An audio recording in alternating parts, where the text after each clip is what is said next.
Hey, what's up YouTube?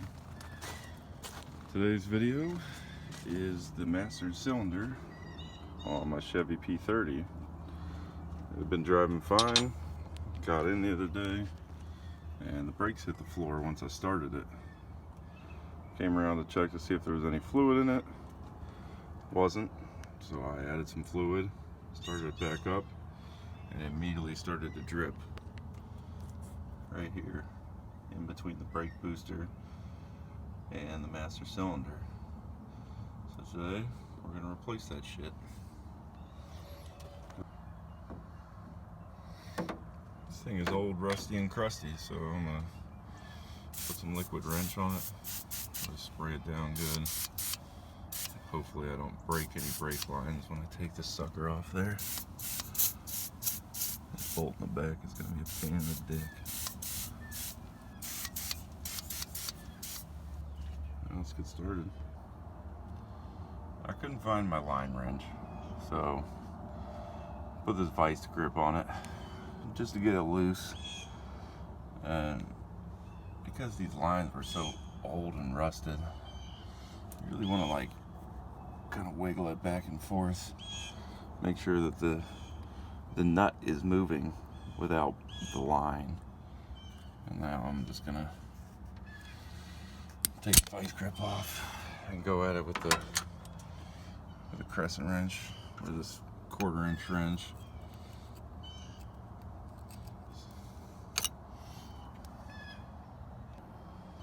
I got both lines out without breaking either of them, so that's good.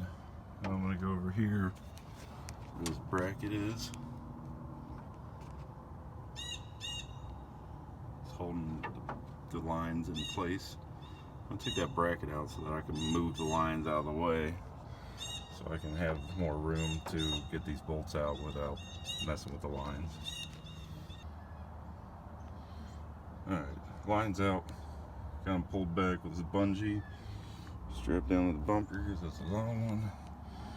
I'd already replaced the brake booster before, so it's a good thing because these bolts were not locked in there. So I'm just going to spend a little bit of time getting these bastards out, and we'll be right back. Okay, so after taking off the bolts, you'll see that there's that square there on the bolt. It goes down as a stabilizer on that rod right over there, so you got to take that stabilizer off. That's next. Alright, I got that stabilizer bar off. It just slides right off once you get that bolt out of the frame right there. So this fucker should just slide right off there, and it did. So there's your core charge. Alright, so I didn't have a vise, so I set it up between these two blocks. And what you want to do is bench pleat it. So they give you these two hoses, these two black pieces. If you look inside there, there's little tiny holes that the black pieces fit inside of on either side. Take the hoses up. I put one in each side.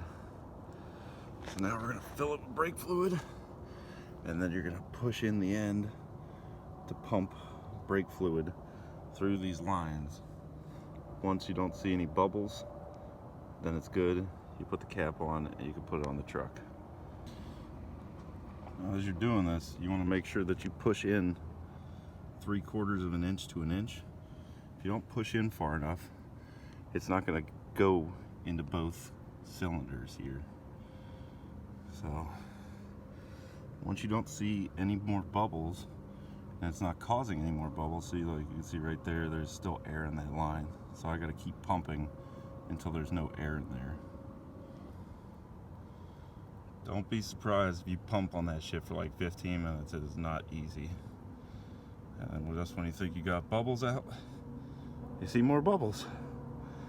I think I got them all. So I'm gonna top it off and reinstall it. All right, new master cylinder's in place. Bolts are both tightened down. The support bar is back in place. I didn't tighten it down there yet. I'm going to do that shortly. So next we're going to put the lines back in. Just want to make sure that you get them in there good and that you don't cross thread that shit. So I cleaned them up a little bit. Best they could, as rusty they are, and we'll go from here. Let's see what happens. Alright, new master cylinder's in place.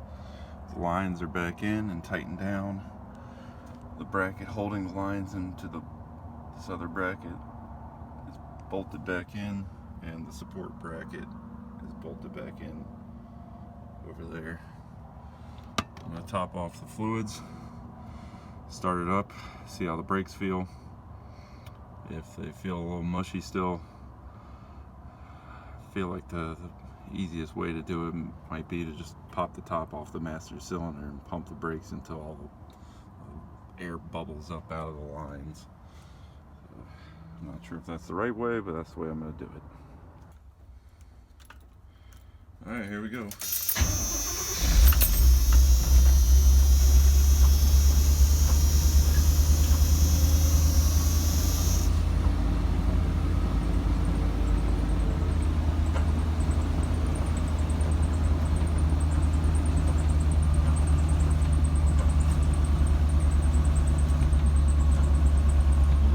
At first, but they really started to solidify there.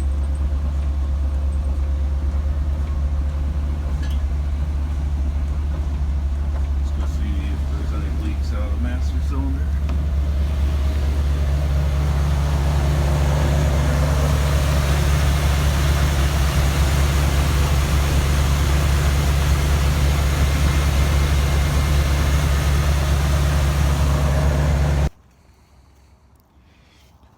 Well, there's no leaks. That was the first time I'd done that job, and I think it took about 2 hours, but overall not too bad. I think there are some air in the line, but it's kind of cold out here. It's winter time, so I'm going to go inside because it stops.